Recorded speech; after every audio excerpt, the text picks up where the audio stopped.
आपके विचार comment box में जरूर लिखें कि क्या यह फैसला सही है या गलत। क्या बिहार फिर से शराब की वजह से पिछड़ जाएगा या विकास की नई राह पर चलेगा? हम आपके साथ बने रहेंगे। अब ब्रेक के बाद दूसरे भाग में और विस्तार से जानेंगे इस नीति के हर पहलू को। बिहार में शराब फिर से कानूनी रूप से उपलब्ध होगी। अब आइए जानते हैं इस नई नीति के हर बारीकी पहलू को। सरकार ने नई बिहार शराब नीति 2026 तैयार की है, जिसमें शराब की कीमतें काफी ऊंची रखी गई हैं ताकि आम आदमी इसे आसानी से न खरीद सके। एक बोतल बियर की कीमत 250 से 400 रुपए, देशी शराब 500 से 800 रुपए और विदेशी शराब 2000 से 5000 रुपए तक होगी। इससे राजस्व बढ़ेगा और खपत कम रहेगी। हर दुकान पर सीसीटीवी कैमरा, बायोमेट्रिक सिस्टम और ऑनलाइन बुकिंग अनिवार्य होगी। कोई भी व्यक्ति साल में कितनी शराब खरीद सकता है, इसकी लिमिट भी तय की गई है। महिलाओं के लिए अलग से नियम बनाए गए हैं।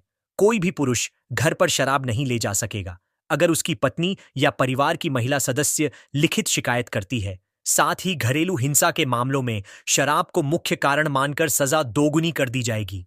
सरकार ने यह भी कहा है कि शराब से मिलने वाले राजस्व का 40% हिस्सा महिलाओं की सुरक्षा, शिक्षा और स्वास्थ्य पर खर्च होगा।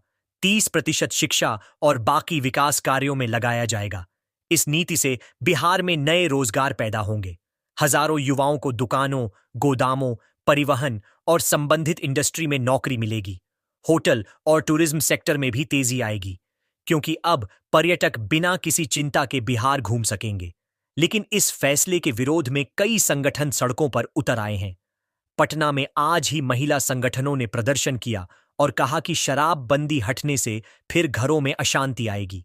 बच्चे प्रभावित होंगे, परिवार टूटेंगे, गरीबी बढ़ेगी, क्योंकि लोग शराब पर पैसा खर्च करेंगे। वहीं कई विशेषज्ञों का कहना है कि बैन से ज्यादा रेगुलेटेड शराब बिक्री बेहतर है, क्योंकि अवैध शराब से होने वाली मौतें रुक जाएंगी।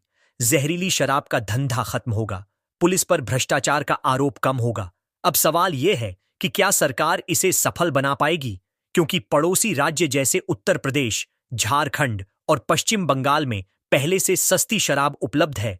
तो क्या लोग सरकारी दुकानों से महंगी शराब खरीदेंगे या फिर तस्करी जारी रहेगी? सरकार ने बॉर्डर पर सख्त चेकिंग, नई टेक्नोलॉजी और स्पेशल टास्क फोर्स बनाने का ऐलान किया है।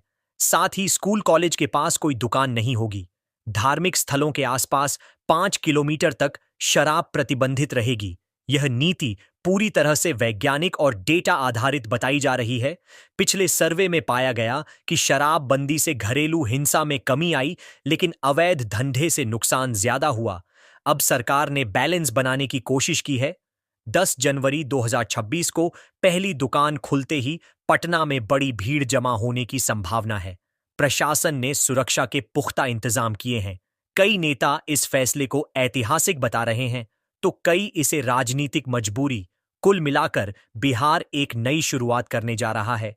शराबबंदी का दौर खत्म हो रहा है और एक नई नियंत्रित शराब नीति का दौर शुरू हो रहा है। क्या यह फैसला बिहार को आर्थिक रूप से मजबूत बनाएगा या फिर सामाजिक रूप से कमजोर कर देगा? यह समय ही बताएगा। हमारी टीम इस मुद्दे पर लगातार अपडेट देती रहेगी। आप हमारे साथ बने रहिए। कमेंट में अपनी राय जरूर दें कि आप इस फैसले से सहमत हैं या नहीं। क्या 10 जनवरी 2026 बिहार के लिए खुशी का दिन होगा या चिंता का? बिहार न्यूज 26 आपके लिए लगातार खबरें लाता रहेगा। धन्यवाद। नमस्कार।